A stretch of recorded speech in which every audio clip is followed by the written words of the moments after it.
Everybody, I am Uncle Rob, and I am here with Uncle Rhino in Shreveport, Louisiana. What's up, bro? What's up, my man? We are the Uncle Show, and for folks who have not heard of what we do, we play interviews, man. We get on here, we interview the best independent artists from today, as well as country and music legends. Not going to give any names away, but we got some really good names coming up here in the not so distant future. We've got a newcomer. I guess you could call him a newcomer. He's been around for 20 or 30 years. This guy right here is out of Georgia. He is with the GAC record label with Leon Everett and Beverly Gosden or Beverly Jenkins. Mr. Adam Grant. What's up, Adam? How y'all doing? Man, we're doing good. How about you, bro? I'm good. I just learned something. You said Louisiana. That's awesome. I love some crawfish. I'm originally from Lafayette, Louisiana. Wow. I live in Little Rock, Arkansas now. I've been in Arkansas for 44 years. Uncle Rhino's in Shreveport, so yeah, we kind of do our thing from different locations. Very cool. Very cool. I believe my mom actually lived in Shreveport for a short time. Of course, I'd have to ask her more about it, but I love Louisiana, Mississippi. I love all the southern states, and I'm into hunting and fishing and all that good stuff. Love seafood. I You even like wrote a crawfish? song. Did you say you like crawfish? Oh yeah, oh yeah. I go. Crawfish used to be my favorite thing. I haven't had it in years, but nothing like ice cold Miller Lite and some boiled crawfish and all the fixings to go with it. Oh Um, man. where are you Hmm. from, man?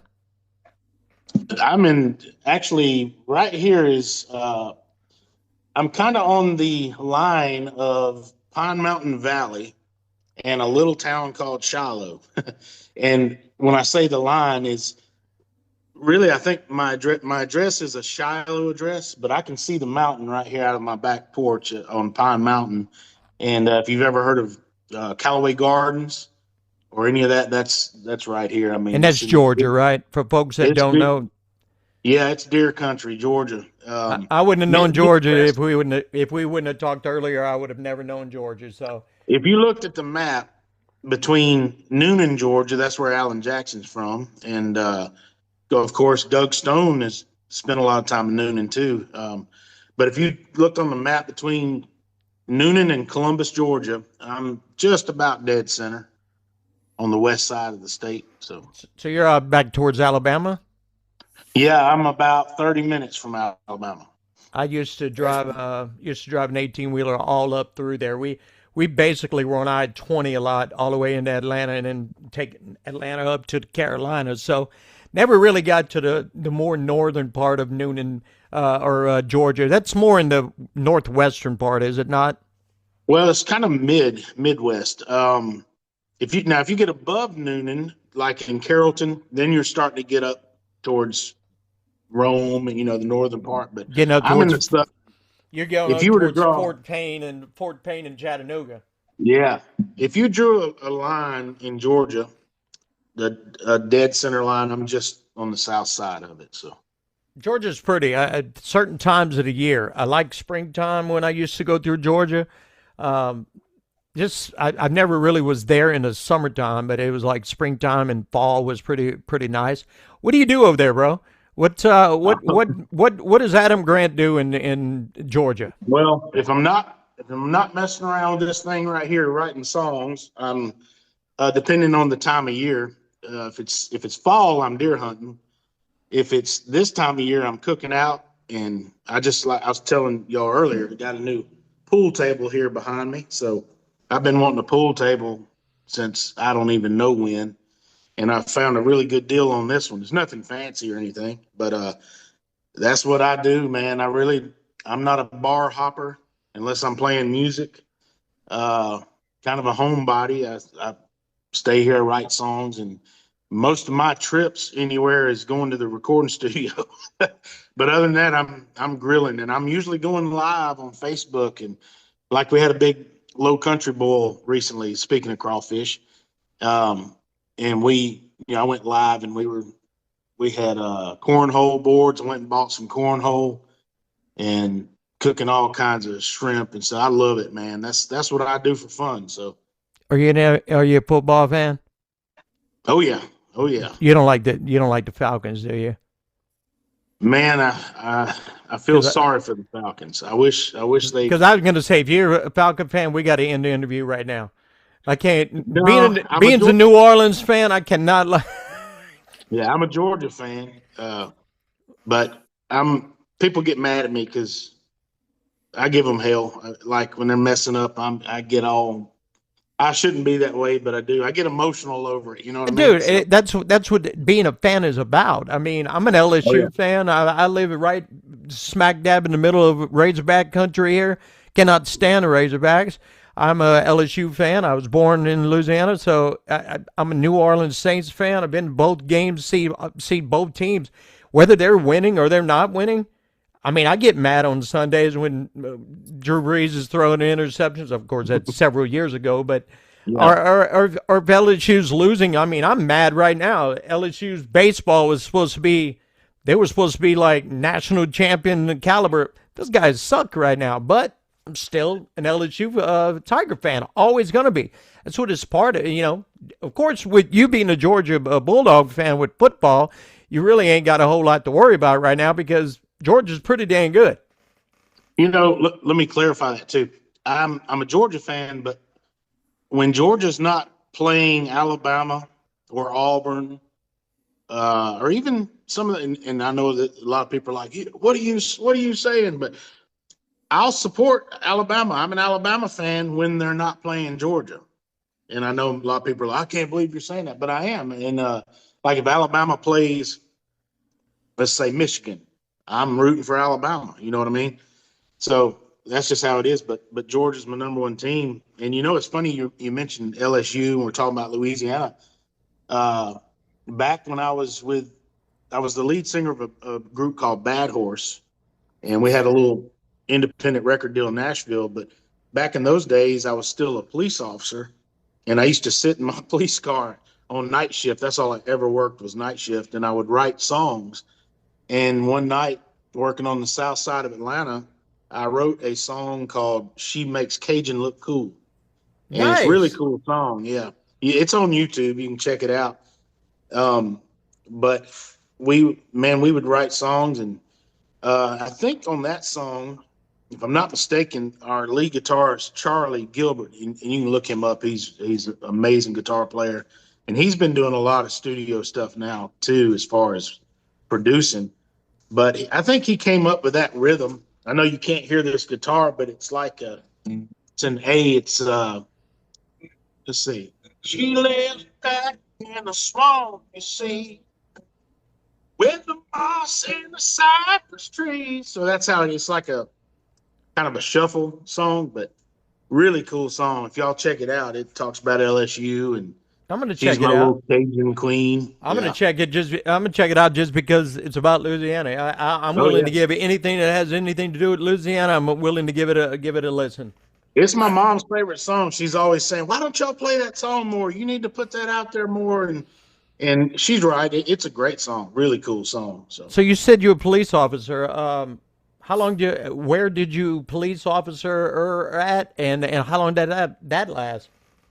You know, it's funny. I think I cursed myself through my work years. For instance, there was one time I was driving through some road work. They were paving a road, and it was middle summer, 100 degrees, and I was looking at all these guys standing around with their shovels and loops where they work the asphalt. And I said to myself, I said, there is no way I will ever do that. No way. And I did it. It was not fun. I did it. Yeah. Well, 6 months later, guess what I was doing? Road work. I did milling crew. We tore up the asphalt on the freeways. If you go from Little Rock to Texarkana, anywhere on that Interstate 30, we did all that. The last year that I worked with them. There, boy. Milling machine. We spent the whole, and I mean the whole summer down there. It was hot, and it was overnights because they're gonna shut the freeway down at night for you to do that. They move the lanes over. And we worked like 7 till 7 in the morning, and I'm like, oh my God, no. I could not handle those overnight hours. I mean, that was hard work. Yeah. Yeah. Well, I did that for 6 years.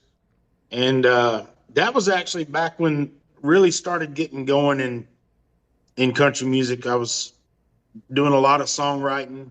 I took my very first trip to Nashville back then, and I met my first country singer that I met in Nashville was Vern Gosdin, which was pretty cool. It's kind of a full circle thing. And now here I'm working with Beverly, you know. Yeah, I was actually staying at the I can't think right now. What do you call it? Across the street from Nashville Palace. You're over at Opryland? Opryland. There we go. Yeah, You're staying at the Opryland Hotel. I was at the Opryland Hotel. That was my first trip, and reading about all kinds of stuff, man. It's so neat, and I just love it. You know, I've always loved country music. What year was it? What year was that? 98. Because I'm going to say, if you were there in about 85, 86, probably 84, 85, Randy Travis was a fryer cook at the Opryland Hotel. He probably making your fried food while you were there. Well, you know, I was reading. At that time, I was there. I was there in Nashville during that whole time from that point all the way up to 09. So that whole early 90s, I was up there from 92 to 2010. That was my time where I was playing it up there in Nashville. So I had a house. One of my homes that I had up there was right by. It's not too far from the hotel there, and then my other one was down in Berry Hill, which was south of town a little bit. And so you were coming up there when I was still on fire on the road. So Wow.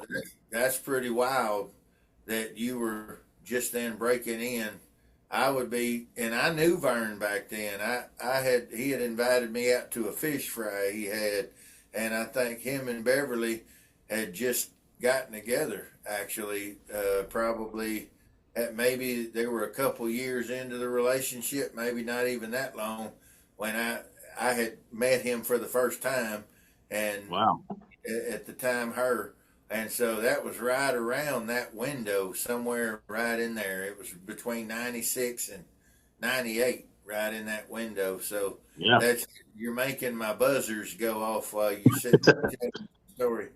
Small Carry Well, I'll world, tell man. you I just what was thought neat that about wild. it. We were in the same spot. Oh yeah, yeah. Well, when I was at the Opryland Hotel, there was something. I think it was on the wall, and it was a picture of John Anderson, and he was actually a construction worker when they were building the Opryland Hotel. So I was like, man, that's just awesome, you know. Well, I saw the Nashville Palace as we were going into the hotel, and I said, you know what, I'm gonna go over there later and check it out. Well, I just walked over there, and I went in the front door of Nashville Palace, and you know, you're talking about Randy Travis. They had a little plaque on the wall that had his first check stub. I don't know if his first check stub, but it was a check stub from when he worked at Nashville Palace. I think he was like busting dishes or something. I don't know what it was, but I was sitting there looking at that, and I was just amazed by it. There's so many stories that tie this in. I wish I had time to tell you all of them, because it's really amazing how it's kind of panned out, and I really believe it's God. You know, I don't believe anything's by coincidence. But anyway, so I'm looking at Randy Travis's little check stub, and you know me, I'm just like in awe. I'm like, man, this is so cool, so awesome, and wondering what it was like. And all of a sudden I hear, this ain't my first rodeo. This ain't the first time this old cowboy has been. And I'm hearing it over the intercom, the speakers. And I said, man, that sounds live. And I said to the lady there, like the hostess, I said, is that who I think it is? She said, do you think it's Vern Gosdin? I said, yeah. She said, open those doors right there. So I opened the little like double doors or whatever it was there. And there he is up on stage. Apparently, he was eating dinner there that night, and they called him up on stage to do a few songs. Now, this was right before his stroke. I don't know how many years before, but it was '98. So, or maybe he had already had one. I don't remember. But he was up there singing, and I was just amazed. I said, "Oh my God," And being young like I was, I think I was, well, I don't know, 18. I can't remember, but I went right up to the stage waiting for him to be done because I wanted to say, "Hey, Vern," and he came walking down off the stage, and I said, "Hey, Vern, that was awesome." And he stuck his hand out, and he had all these gold rings, and he said, "How you doing, son?" And shook my hand, and then he walked back to his table. And it still, that to me, that is my number one country music memory of all times. It's nothing major. Some people have much cooler No, that's a big deal, Nashville man. stories. That is a Yeah, big that is a big deal. yeah, I think like Mark Wills back when he was getting started or already started, I don't remember. He was in a music store and in walks Garth Brooks. And, I didn't have nothing like that happen. But to me, Vern Gosdin was my Garth Brooks. I mean, that was huge because, see, I grew up listening to what my dad listened to and the rest of my family down here in the country. And that's the stuff you heard. If you're going to do me wrong, do it right, and is it raining at your house? That was my number one favorite song by Vern. And luckily, here recently, I got together with Beverly, and I showed her my version of that song, and it was really good. And I said, I really want to get in the studio and record that. And we did that about 2 months ago, and it turned out really good. So that's a sentimental song, I guess you'd say, that I've recorded. And a treat to the listeners and the folks watching the video at the end of this. Yeah. That is Okay, the song yeah. we're going to play. We're going to play your Awesome. homage or whatever, your tribute for Vern Gosdin. Man, that is a great story, man. I mean, I've met a lot of people. Being in radio in the mid to late '80s, I worked for this radio station, and after I don't know, I quit for some reason. I went and worked at a different radio station, but I remained friends with the people at that radio station. And there was a guy by the name of David Allen Coe who was doing a show on that radio station on Saturday mornings. Well, I purposely went up there acting stupid. I didn't know you were there, but I knew 100% he was there. I mean, his Rolls Royce is parked out front, but I walked in the back way through the basement. I'm walking up the stairs, and here he's walking by, and he's like, I just looked at him. He's huge, and I looked Yeah. at him. He's like, kind of like you did. Hi, I'm David Allen Coe. I was like, yes, you are. Talked to him for a few minutes. I mean, that was. And after that, I was like, okay, I'm done with that. I mean, I can move on. But it's kind of weird the way that worked out, kind of with you with Vern. Yeah. And Yeah. It's and I met Randy, and I'm glad you mentioned the Nashville Palace because I'd said that Randy was a fryer cook at the Opryland. He was a fryer cook at the Nashville Palace. That's where he was. okay. But I had met him in 1985 before he even got started. He was on an independent label.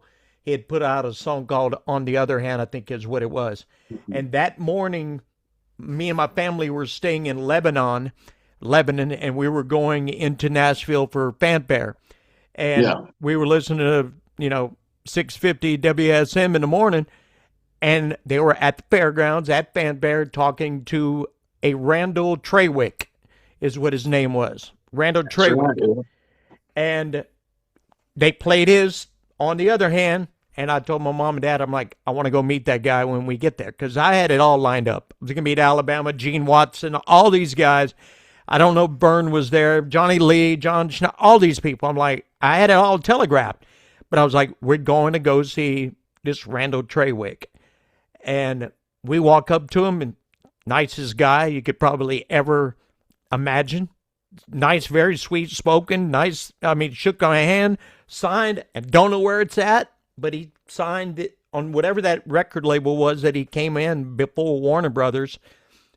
It was Randall Trawick, and he signed it Randall Trawick on the other hand, which wound up being the exact same version of the song when he went out to Warner Brothers.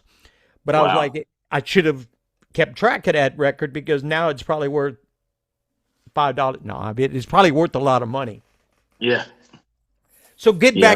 getting back to you and the old Opryland and experience with Bernd Gosden. You pick up from where we had left off. Well, I'll just Adam, talk about how it ties in. Adam actually Yeah. telegraphed something.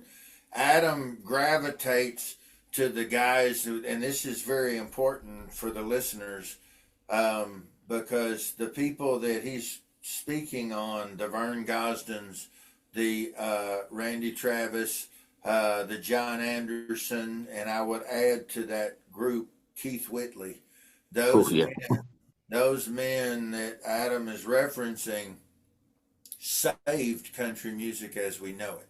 Country music had gone into a free fall, and in the mid to late 80s, it had a resurrection, which they are the real powerhouses. Vern Gosden, John Conley, Earl Thomas Conley, Eddie Raven, Alabama, all these groups. Exile was getting a new resurgence as well.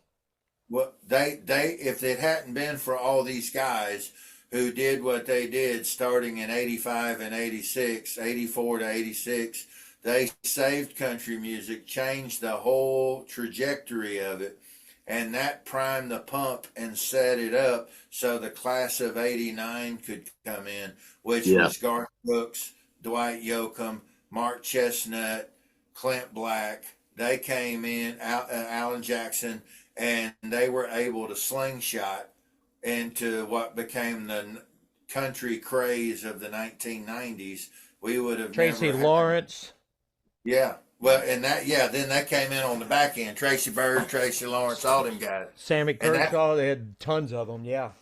I was riding in that group myself with, Kershaw. We had Wade Hayes. Wade had come out right before me.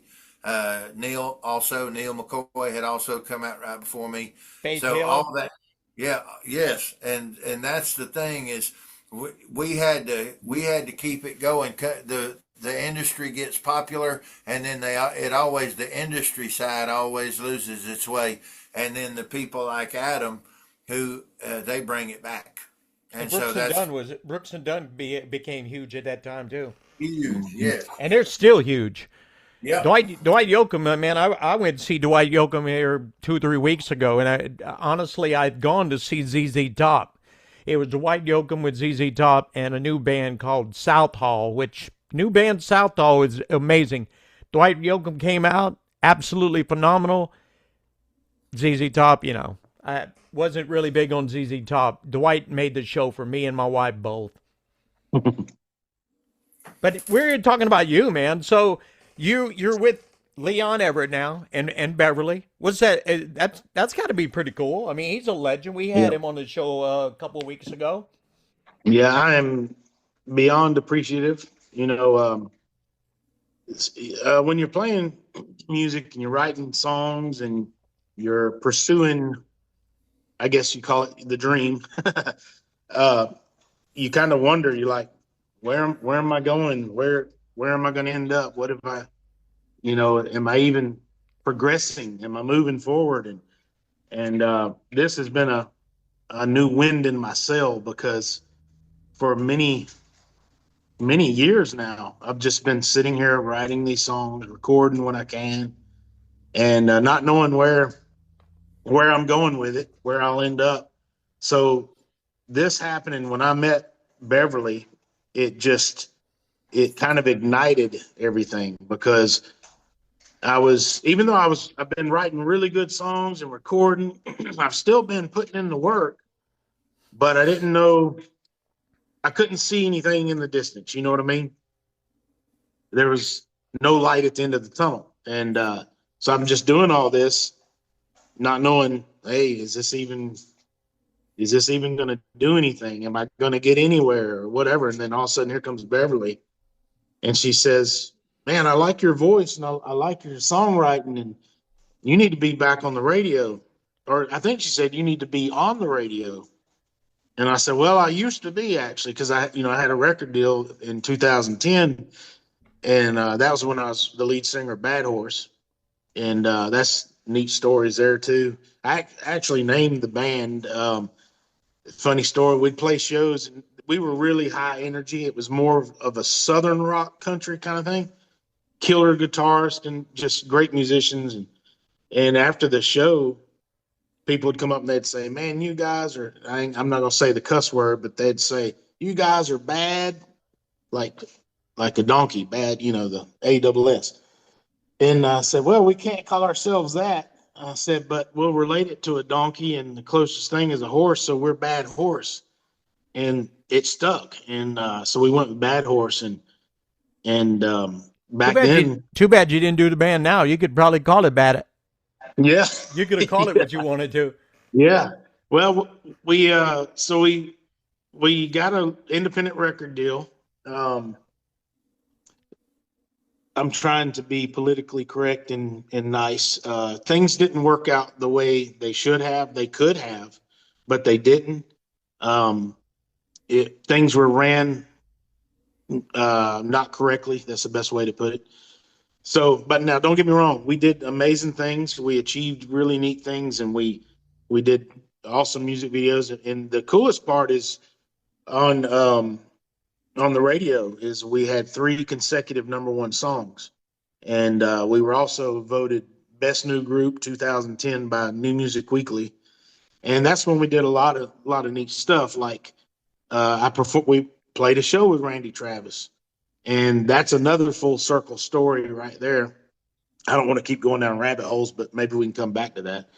But I played a show with Randy Travis, and that was awesome. It was just us and him. It's what is it, Southern Ground, the Zach Brown area, Fayette County. Played a show with Zach Brown. We did some big festivals, some stuff with Trace Atkins and Shenandoah, Jason Michael Carroll, Sarah Evans. There was Diamond Rio. There's a lot of neat shows.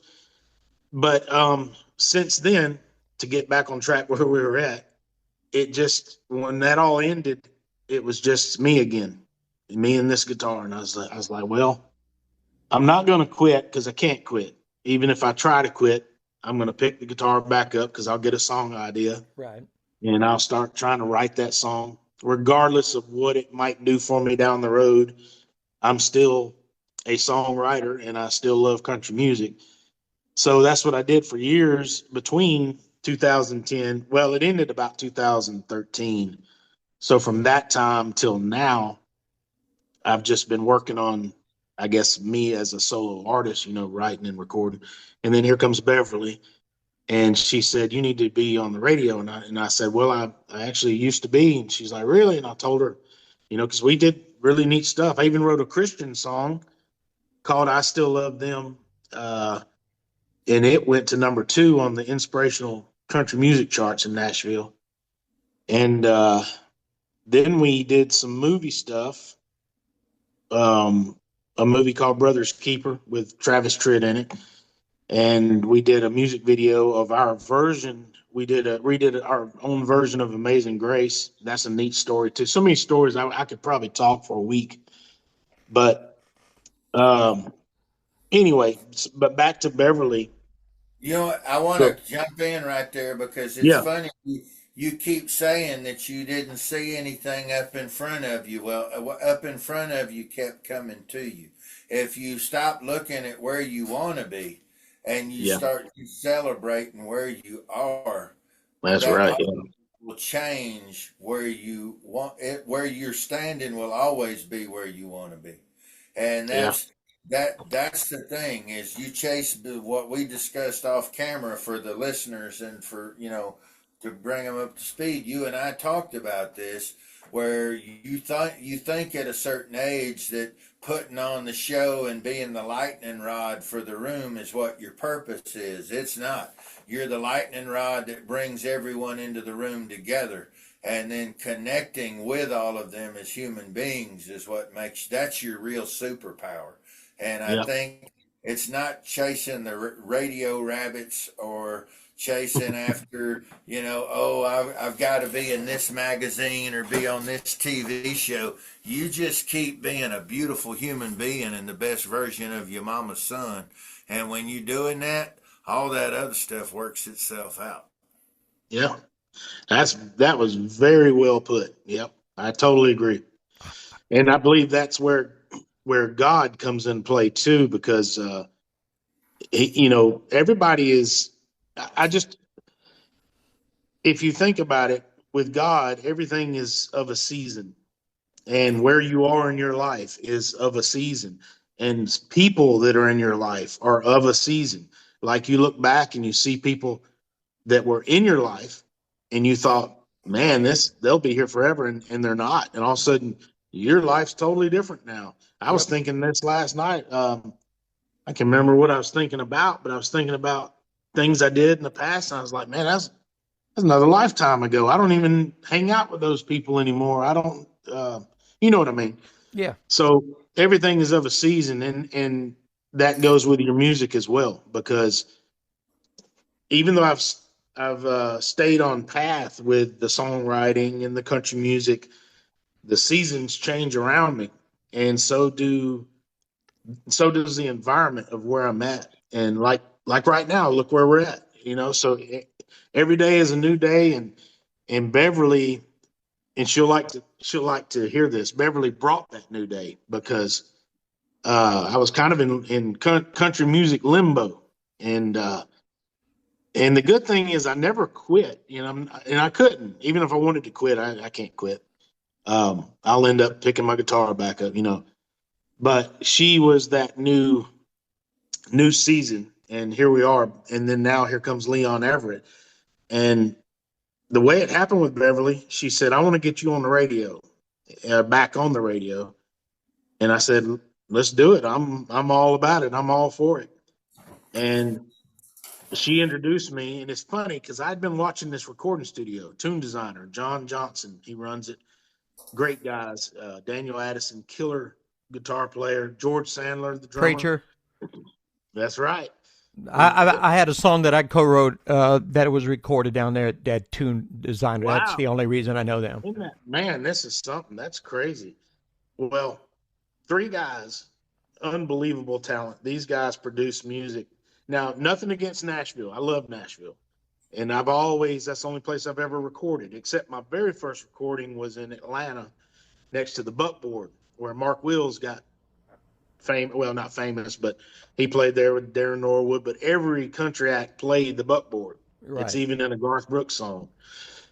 But I recorded my first song next door at Windy Hill Recording Studio. My first three songs, sorry. And then after that, I went to Nashville 2007 and recorded. I don't know. I probably have, not kidding, over probably 60 professional recorded songs now since I started. But 80% of that was Nashville recordings. So I didn't know anything else. And here I am now recording back in Georgia with these guys. And man, I'm telling you, they put out a sound I wasn't getting in Nashville. I'm just going to be honest with you. This new sound is unreal. Those guys are good. They're good. really, really good. Yeah, and I'm not rushed. I'm able to sit there and do what I'm wanting to do out of the songs as far as on the producing side. And that's also where Beverly comes into play.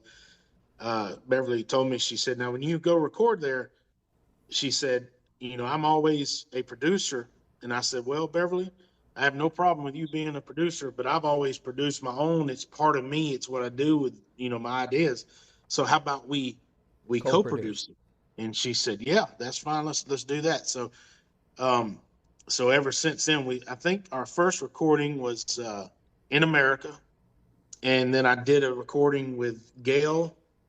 And then she did one of my songs I wrote.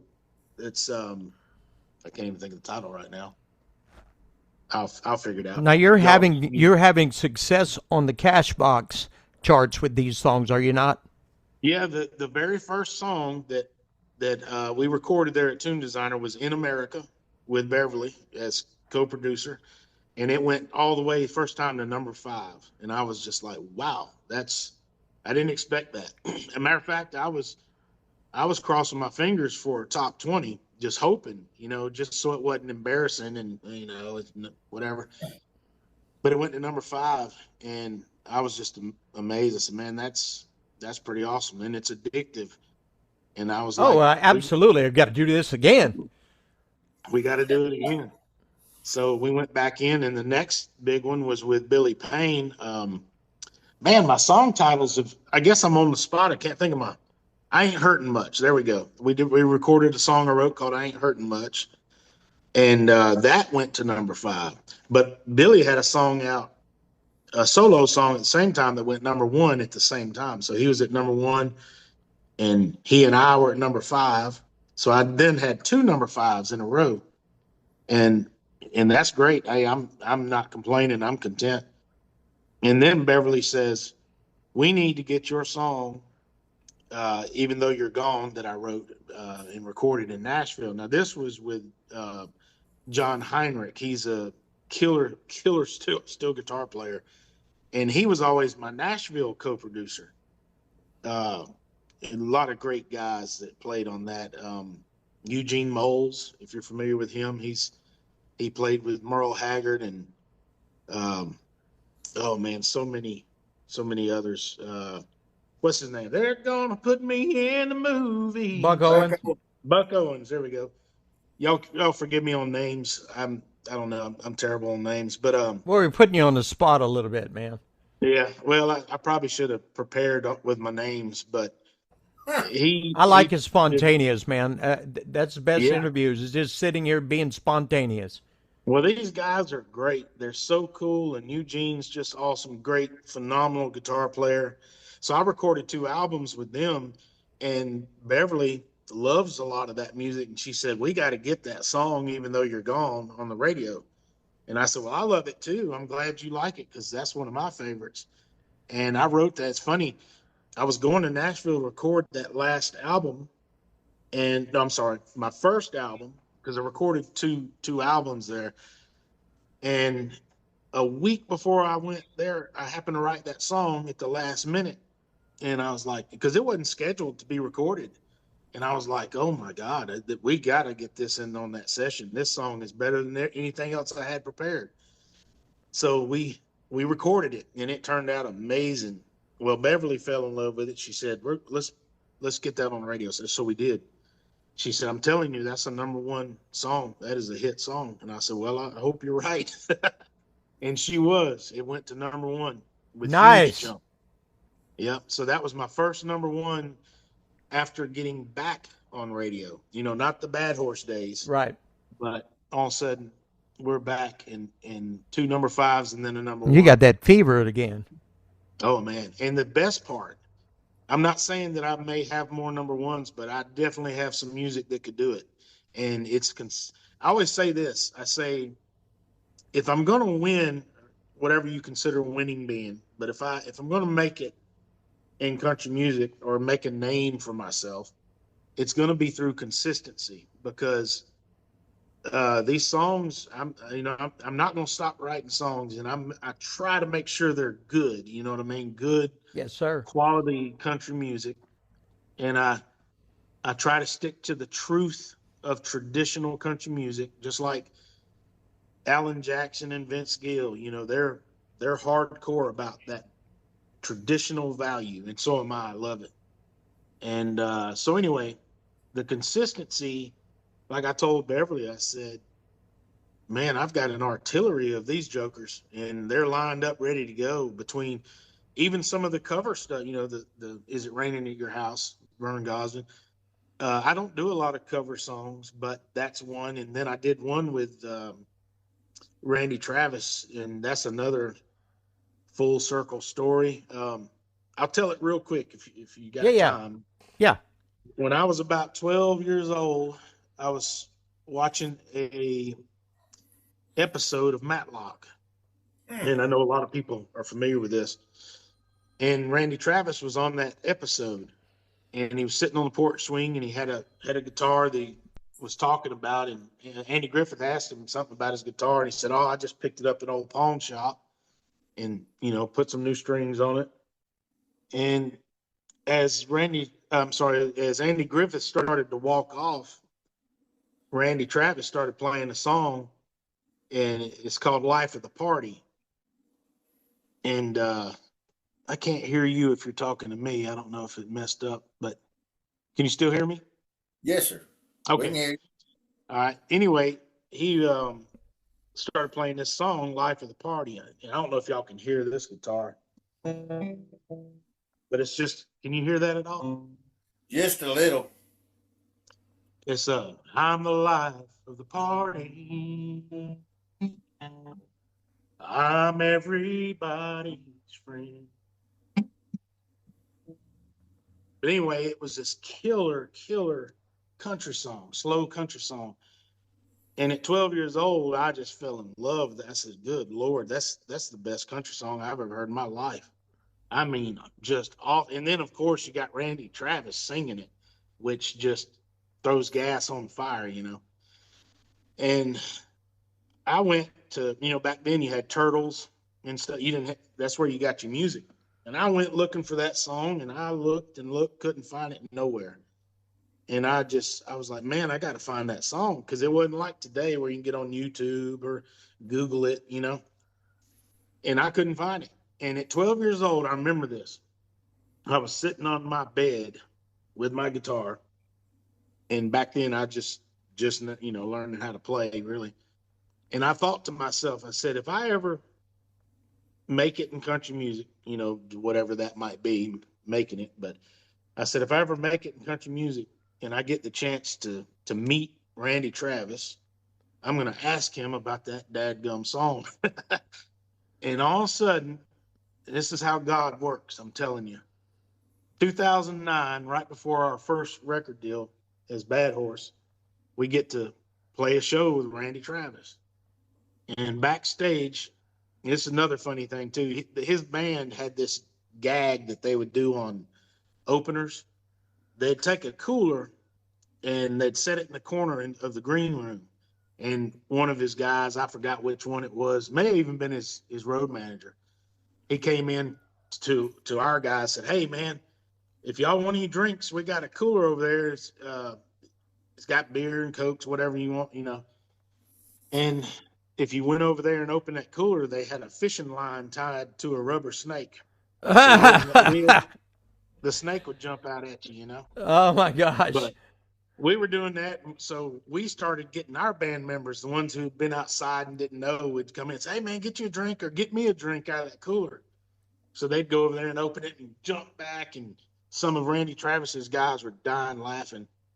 And then in walks Randy Travis, and I'm just like, how is this happening right now? I just can't believe that from 12 years old, sitting on my bed with my guitar, thinking this thought, and all of a sudden here I am, and I'm about to get to ask him about this song, not only meeting him, which is amazing. Absolutely. So we're getting our pictures taken with him, and matter of fact, I'll go and post the picture from that day on Facebook. But we're all talking and everything, and I said, "Randy, you might not believe this, but I've had a question I wanted to ask you since I was 12 years old." And that saying that really caught him. I fully grabbed his attention with that question, and he kind of made a face, and I said, "Back, I don't remember the year, but you were on an episode of Matlock." And right then he threw his head back like, wow, just for me remembering it. Oh yeah. And I said, in that episode, you were on the porch swing and you played a song called "Life of the Party." I said, you can even hear traffic going by in the movie, the episode. And he was just like, whoa, he did that. His head, he was like, wow. And he turned to his road manager and said, "Can you believe this?" And I said, that song, I said, "I've looked for it everywhere. I can't find it. I mean, I can't find it on any of your albums, whatever." And he said, you know what? He said, a friend of mine in Nashville, and this is what I wish I could remember and I can't. He told me the guy's name, and it's not Alan Shamlin. A lot of people think Alan Shamlin wrote the song, but he didn't. He wrote Life of the Party for Neil McCoy with, I think it was Billy Yates, I think was the other writer. I can't remember exactly who the other And writer Billy was, were but co-writers. yeah. Well, And Alan Chamblin too. Both of them are my co-writers. Yep. there you go. Yeah. Well, I emailed him and I said, people say you wrote this, but I don't think it's right. And he answered me, said, no, we wrote Neil McCoy's version, whole different song. He said, but I do hear that a lot. And I said, do you know who wrote it? And he said, no, I couldn't tell you. I wish I did know. Anyway, that was the extent of the email. And so the song was out on YouTube, and that's where I started seeing it. And then it was everywhere. People were playing little home recordings of it, with them and their guitar. And so I recorded a cover of it, and it was just killer song. Of course, I'm not Randy Travis, and I don't have his voice, but it turned out a really, really neat recording. But Randy Travis, here's the neat part. When I asked him about that song, and he told me, he said, well, so-and-so, a good friend of mine, wrote that song specifically for this episode. He said, if I write this, would you play it on the show? And Randy Travis said, if it's any good, I will. Well, it wasn't only good, it was amazing. And he played it. And man, I just wish I remember who he said wrote that song, but it was a personal friend of his. I don't even know if he's still alive. I don't know, but Maybe able to ask AI about that episode and the song that was in it. Maybe AI could tell you who wrote it. yeah. Well, after towards the end of that conversation, Randy Travis turned to his road manager and he said this, and this is where my heart dropped. He said, remind me when we get back to Nashville to cut that song. And I said, oh my God, Randy Travis is about to record a song because of me. Yeah, that would be a big deal. Weird thought, but it was true because I reminded him of something that he had forgotten. Well, unfortunately, this was right before Randy Travis had all the problems, with, I think he'd gotten arrested in Texas. And then, of course, he had the terrible stroke. So he never did get around to recording that song. But it's so popular now. It's on YouTube everywhere. Everybody and their brother is playing it. And there's another guy that did a cover of it, too. I can't think of his name.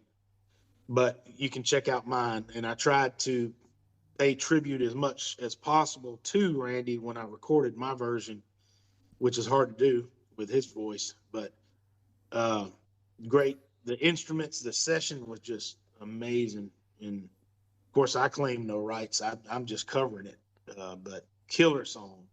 So that was another full circle thing for me that was just amazing. And now being with Beverly, associated with Vern Gosdin, and now Leon Everett, it's just unreal, man. How amazing is Leon? He's such a angel human being. Yes. Is he not? And, I haven't met him yet in person. We only talk on the phone, but he's awesome and he's good as gold. And I love his music.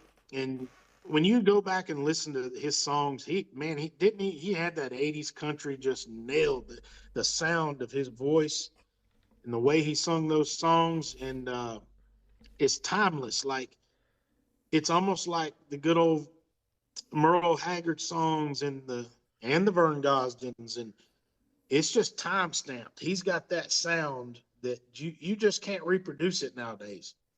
And I mean, everybody loves Hurricane. I love Hurricane, but Soul Searching, Midnight Rodeo, those songs, man, just like wow. I mean, they were never as big as Hurricane, but they were still huge hits, and I love those. I mean, I found myself listening to Soul Searching like at least once a day now.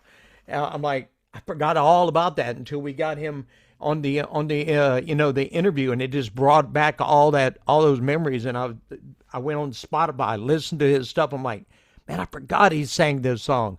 Good stuff. Yeah, you just reminded me of another full circle thing. Uh, a couple of, let's see, what year? Right after the Bad Horse stuff, I became really good friends with Keith. Some people say Keith Stegall. Some people say Keith Stegall. I think his Stegall is proper. But I like Keith became good Stegall. friends with his dad, Bob Stegall, and we would talk all the time, probably once a month at least. And he was such a down to earth guy because here I am, a nobody on the country scene. You know what I mean? But he would take time and talk to me. We'd talk probably 20, 30 minutes on the phone just while he's in his office, because back then, Keith Stegall, he had a little record company. I can't think of the name of it right now. Anyway, I even went there and visited, but Down in Texas? no, it was in Nashville. It was Okay. in Nashville. Man, I can't think of what that label was. I think it was right before Craig Campbell came on scene because they were tied in with him. But anyway, so I would talk to Bob all the time, and it was just so neat to me. That was my connection to something real, in Nashville.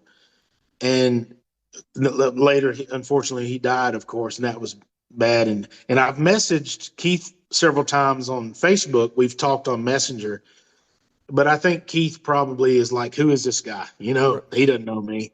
He's been friendly, don't get me wrong, and he'll answer.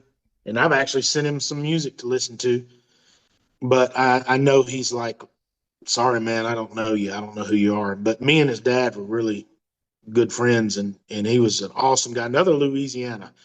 But the full circle part is this: Keith Stegall, he wrote Hurricane, and it was recently re-recorded by Band of Heathens.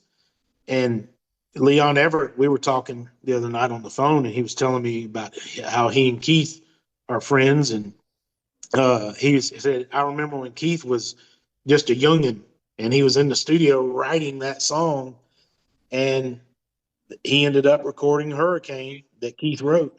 And that was don't quote me, but I believe that was Keith's first number one song that he wrote that went to number one. Number one, the first of many more to come. Yeah, then of course he gets with Alan Jackson and Don't Rock the Jukebox. And, well, he had his own career there in the mid to late '80s, early '90s as well. That's right. He had a string of 4 or 5 songs that just got on that Billboard chart, top 10, whatever. He had one I liked a lot called 50-50. Did you ever hear that? I liked 50-50. I liked 1969. There was Whatever Turns You On, Pretty Lady, California. There was a bunch of them, man. Keith Stegall, I'd like to get him on the show. That he could probably tell us some stories. Ooh. See, you guys, y'all are awesome, man, because you're right there on this same wavelength with me. I can tell by talking to y'all, y'all just really appreciate the history. And I'm not talking about way back history. I'm talking about this recent stuff. Like you're talking about the 90s and late 80s and even the late 90s. And y'all are right there on it. And that's what I just love. That stuff, man, I could sit and listen to those stories. And see, so you're for you, some of it, you're not, you're younger than I am, but I was like in it when those stories were being built. Yes. I was right in the middle. You were talking about the connectivity and seeing the divine design and the connectivity. I'm 16 years old, and this cute little girl that had terrible taste in boys was real interested in me, and she was 15 and I was 16, and she was so pretty, and there was a brand new guy on the radio, Randy Travis. He had a song that I really liked called On the Other Hand, to Rob's point, and he had just come out with a song called Forever and Ever Amen, and it made me go and buy that cassette tape, and I wore it out listening to it, and she loved him. She loved his music, so I learned all the words to Forever and Ever Amen. And I had never sung publicly in front of anyone at that point, and I was standing there singing to her in her mama's driveway, and she would listen, and I would get to the end and start over, and she'd listen some, and Yeah. that went on. When I was 16, she was 15. About a year or two later, we get out of high school and life goes separate ways, and we did. And 8 years after I sang to her on that driveway, I got signed to a publishing company in Nashville, Tennessee called Hayes Street Music. And Wow. it was owned by a guy named Don Schlitz, who wrote The Gambler and On the Other Hand and Forever and Ever Amen. And he and I started writing every Monday. And Man. so, and it was, I got a bunch of those too. And so it's like those, when you're in it, that's what I was trying to tell you, earlier, you were saying you didn't really think, you didn't know what to do and wasn't nothing happening. Everything was happening. It's all been happening around you, from the movies to all these things. You're being prepared for other things. And so and that's a testament to it right now. And so this working with Beverly, working with Leon, joining the tribe, because that's what y'all have effectively done now, and the tribe is mighty. So we are growing. Yes, we Tribe are. Nation. Yes, sir. So welcome home. Welcome to the tribe, young man. Oh yeah, man, you guys are awesome. Doesn't take long, you know what I mean? You can be in a room with brand new people, and it can be a crowded room, and you just end up talking to somebody, and you hit it off, and you're on the same wavelength, and that's just how it is. And There's a click, man. There's a click. Yeah. Me and you clicked this morning when I set all this up. I at that moment I was like, he's a good guy. He's a good guy. I think if we'd been at a party of about 100 people, we'd still be the three talking about. We'd still be talking about what we're talking about. We'd be drinking, but we'd be having a heck of a good time. Yeah. And laughing. I'll tell you, the oil finds oil and water finds water. And it's like in the whole city of Nashville. I knew one guy who gave me the way in to move up there, and I slept on his couch when I first moved up there, and he was well known in Texas. But that's not who became my circle. Out of nowhere, I met a guy from Culpeper, Virginia named Ken Alphin, and then I met another girl named Gretchen, and I met another guy named Rory Feek, and I met another sweet girl that I kind of knew back home, but we actually connected and started writing together, named Leanne. And Wow. Another girl named Danny, and another guy from Missouri named Billy, and a guy from Texas called Alan. And I started meeting all these people in this whole city of Nashville. And Alan was Alan Shamblin. Leanne was Leanne Womack. Wow. Billy was Billy Yates. And all these people were. I didn't write with Gretchen, but I wrote with all the rest of them. They were all my writing partners. And Carolyn Don Johnson. My God, it just keeps going. And it was so thick, but there was a core group of us. To your point, and to Rob's, we've, in a city of hundreds and hundreds of thousands of people, we found each other. Big Kenny, Rory Feek, myself, Billy Yates, Leanne Womack, Gretchen, Kenny. John Rich was always, his orbit was close by. Dean Sams from Lone Star. All these guys, we slammed into each other, and it stuck. And it was oil knows oil, water knows water. We didn't choose to be separate from the other, but we found each other, and that's where we found ourselves. And that's what we're doing with the tribe, is we're creating that place for you guys to find other precious stones, like yourself. It's funny that we've gotten on that. That seems to be the vibe of this interview, and it's a cool vibe. It's really really worth talking about because it's true. It involves a lot of things, not only the music, but like I said, God orchestrates things. I mean, of course, that's my opinion and belief. I wouldn't expect anybody to believe what I believe, but that's what I believe, and I know that God orchestrates things, and I believe He looks at us and says, you know, well, here's so and so over here, and he's playing guitar and writing, and then we got so and so over here, and he's doing. I'm gonna get these guys together, guys and girls, and they're gonna meet each other, and good things are gonna happen. You know, I just believe in that. Well, Um, I'll say this: a year ago, I was doing my own thing, was not involved with Uncle Rhino in the capacity we are now.